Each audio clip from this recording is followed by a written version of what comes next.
എല്ലാ ദുഷ്ടചിന്തകളും വെടിഞ്ഞ് നമുക്ക് ചുറ്റുമുള്ളവരെ സ്നേഹിക്കുമ്പോൾ ഈ പറഞ്ഞ എല്ലാ നെഗറ്റീവ് എനർജിയും നമ്മളിൽ നിന്ന് അകന്നു പോവമ്മേ.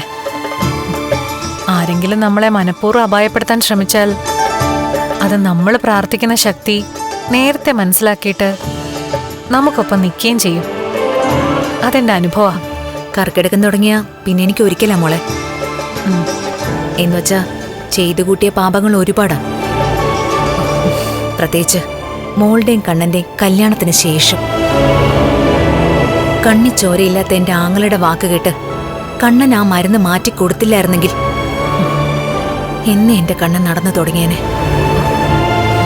അതൊക്കെ ആലോചിക്കുമ്പോ നെഞ്ചിനകത്തൊരു നീറ്റല.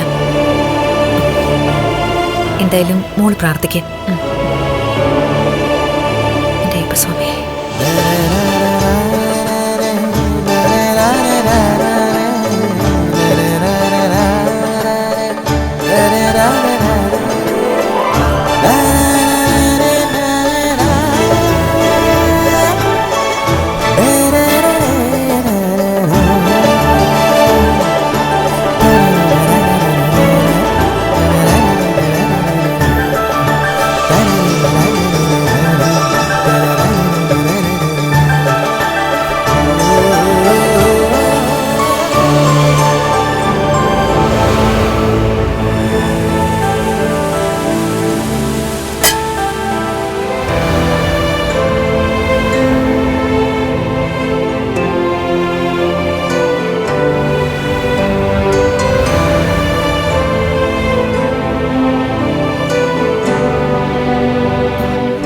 അയ്യോ മോളെ, വയ്യാതെ എന്തിനാ മോൾ അടുക്കള കയറിയേ?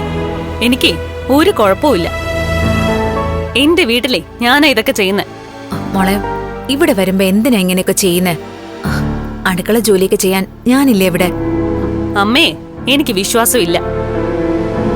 പ്രത്യേകിച്ച് ഏട്ടത്തെയും കുഞ്ഞും ഇവിടെ ഉള്ളപ്പോ.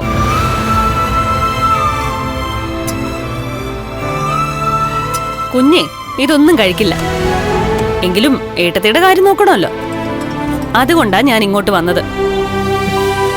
ഞാനിപ്പോ പൂജാമുറിയിൽ കയറിയപ്പോ പോലും അയ്യപ്പസ്വാമിയുടെ മുൻപിൽ നിന്ന് പ്രാർത്ഥിച്ചത് എന്നെ നീയും സാഗറും ഒക്കെ ഒന്ന് വിശ്വസിക്കണെന്ന്.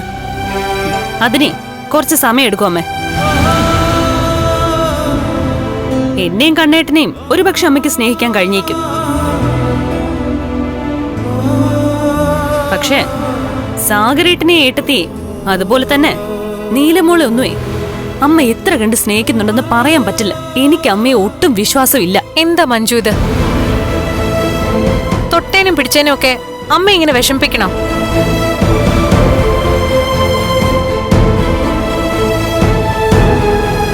ഏട്ടനും ഏട്ടത്തെയും കുഞ്ഞും നമ്മൾ എല്ലാവരും ഇവിടെ ഉള്ള ദിവസോ. പോരാത്തതിന് കൊലയാളിയുടെ മോളും എന്റെ ചെറിയേട്ടനെന്ന് പറയുന്നവൻ ഇവിടെ ഉണ്ട്. അങ്ങനെയുള്ള സമയങ്ങളിലാ എന്റെ അമ്മയ്ക്ക് പല ദുർബുദ്ധിയും തോന്നുന്നത്. നിനക്ക് നല്ല ഉറക്കം കിട്ടേണ്ട സമയമല്ലേ മഞ്ജു? ഈ സമയത്ത് അതിരാവിലെ എഴുന്നേറ്റ് ഇതൊക്കെ ചെയ്യേണ്ട വല്ല കാര്യമുണ്ടോ? അത് തന്നെയാ ഞാനും പറഞ്ഞത്.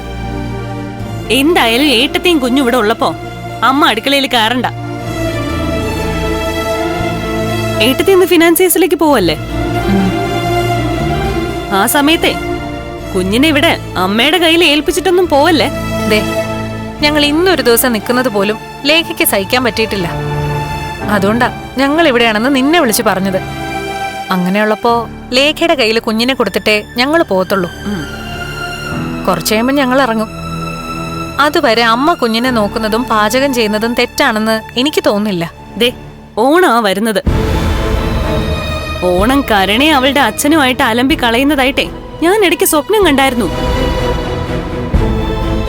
അതുകൊണ്ടിനി ഓണം കഴിഞ്ഞിട്ടേ സാഗരേട്ടനെയും കൊണ്ട് ഞാൻ ഇവിടുന്ന് പോകുന്നുള്ളൂ. ഏട്ടത്തി അനന്തവേട്ടന്റെ വീട്ടിലേക്ക് കുഞ്ഞിനെയും കൊണ്ട് പോയാലുവേ ഇവിടെ ഏട്ടൻ കാണുമല്ലോ.